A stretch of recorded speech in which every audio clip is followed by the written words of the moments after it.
मुख्यमंत्री लाडकी बहीण योजना ही बंद होणार आहे का? त्यानंतर ज्या महिलांना 3,000 रुपये मिळालेले नाहीत त्यांचं काय होणार? 3 महिन्यानंतर जी काही निवडणूक लागणार आहे विधानसभेची, त्यानंतर सरकार चेंज झाल्यानंतर ह्या योजनेचे आपल्याला पैसे मिळणार आहेत का?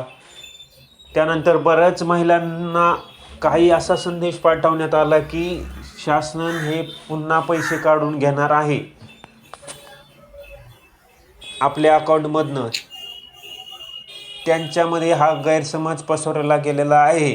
या सगळ्या गोष्टीचे उत्तर ह्या व्हिडिओच्या माध्यमातून तुम्हाला मिळणार आहे. तरी हा व्हिडिओ शेवटपर्यंत तुम्हाला पाहायचा आहे. तर चला सुरुवात करूया व्हिडिओला. की सर्वात प्रथम 3,000 रुपये ज्यांना मिळाले त्यांच्यासाठी अभिनंदन. त्यांचं सगळं डीबीटी आणि आधार सीडिंग असल्यामुळे त्यांना 3,000 रुपये मिळालेले आहेत. ज्यांचं आधार सीडिंग नाही आहे, जे काय आधार कार्ड आहे त्याला बँक सीडिंग नाही आहे, त्यामुळे त्यांना पैसे मिळालेले नाही आहेत. त्यांनी फॉर्म भरताना अकाउंट मस्त त्यांनी बँक पासबुक दिलेलं आहे, सगळ्या गोष्टी केलेल्या आहेत, मोबाईल नंबर दिलेला आहे. बट त्यांचं आधार सीडिंग नसल्यामुळे त्यांना पैसे मिळालेले नाही आहेत. तर आधार सीडिंग कसं करायचं याचा संपूर्ण व्हिडिओ तुम्हाला मी ऑलरेडी आपल्या चॅनलवर अपलोड केलेला आहे. तर तो व्हिडिओ सगळ्यांनी पाहायचा आहे. ज्यांना कोणाला आधार सीडिंग करण्यासाठी अडचण येत आहे की कोणतं आपल्या अकाउंटला आधार सीडिंग आहे, आधार कार्डला कोणतं बँक अकाउंट सीडिंग आहे हे चेक करायचं आहे, त्याचा संपूर्ण व्हिडिओ ऑलरेडी तुम्हाला अपलोड केलेला आहे आपल्या चॅनलवर. तो कृपया पहा ज्यांना कोणाला 3,000 रुपये मिळालेले नाही आहेत. तर चला, पहिला प्रश्न झालेला आहे. तर दुसरा प्रश्न असा आहे की मुख्यमंत्री लाडकी बहीण योजना ही बंद होणार आहे का?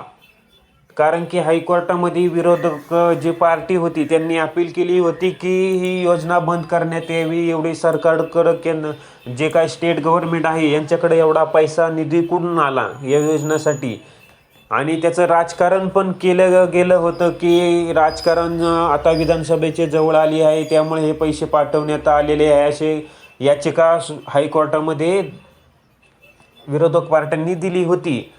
तर साफ हायकोर्टाने असं म्हणलेलं आहे की ही अपील त्यांनी जी काय केली होती ती फेटाळलेली आहे आणि त्याच्यावर त्यांनी जो काही निकाल सध्याला दिलेला आहे टेम्पररी, त्यांनी असं म्हणलेले आहे की हे काय जो निर्णय आहे मुख्यमंत्री लाडकी बहीण योजना हे महिलांना 3,000 रुपये किंवा महिन्याला 1,500 रुपये देणे, हा निर्णय सर्वश्री स्टेट गव्हर्नमेंटचा आहे, त्याच्यामध्ये आम्ही हस्तक्षेप करू शकत नाही, हा असा निर्णय त्यांनी दिलेला आहे हायकोर्टाने. त्यामुळे तुम्हाला काळजी करण्याची गरज नाही आहे सध्या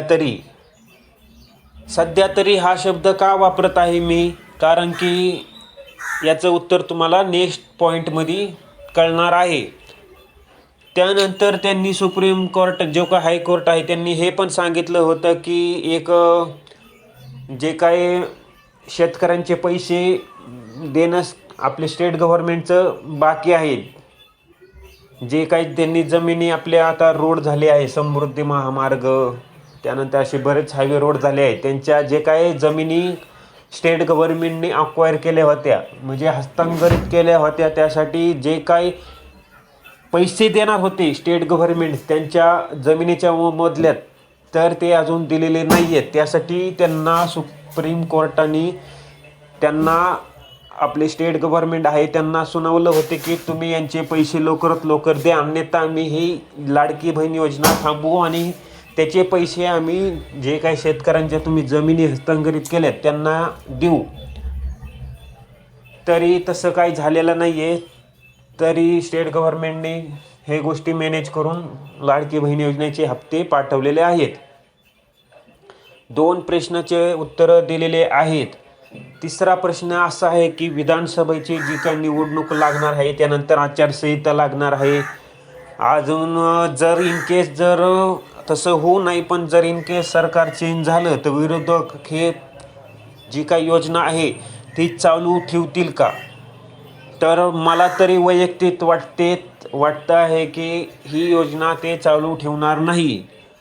तर बघा, तुम्ही एक साधारण विचार करा जे काय BJPचं सरकार आहे, जे काय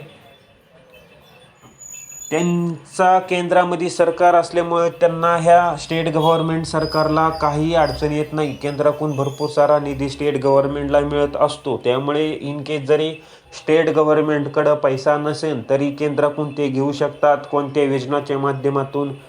तसेच जर विरोधक पार्टी म्हणजे महाविकास उद्धव ठाकरे, त्यानंतर राष्ट्रवादी काँग्रेस पार्टी यांचं सरकार जर आलं तर त्यांच्याकडं केंद्रात त्यांचं सरकार नसल्यामुळे त्यांच्याकडं फंडिंग करण्यासाठी जो काही खर्च असतो तो करणं अपुरं पडेल आणि ही योजना तथापि काही दिवसानंतर बंद होईल. कारण की सगळ्या गोष्टीचा विचार केल्यानंतर असाच एक निष्कर्ष निघतो आहे की हे सरकार जर BJPचं सरकार कंटिन्यू राहिलं स्टेटमध्ये आणि केंद्रामध्ये तरच ही योजना मला वाटतंय वैयक्तिक ही कंटिन्यू होणार आहे. कारण की त्यांना केंद्राकडून पण मदत होईल. त्यासाठी आपल्याला आपला फायदा पाहायचा आहे आणि याचं आपल्याला BJPला समर्थन करायचं आहे. मी ह्या व्हिडिओच्या माध्यमातून कोणाला मतदान करा असं वैयक्तिक सांगणार नाही आहे, पण आपण आपला विचार करणं गरजेचं आहे. 3 पॉईंट मी कव्हर केलेले आहेत.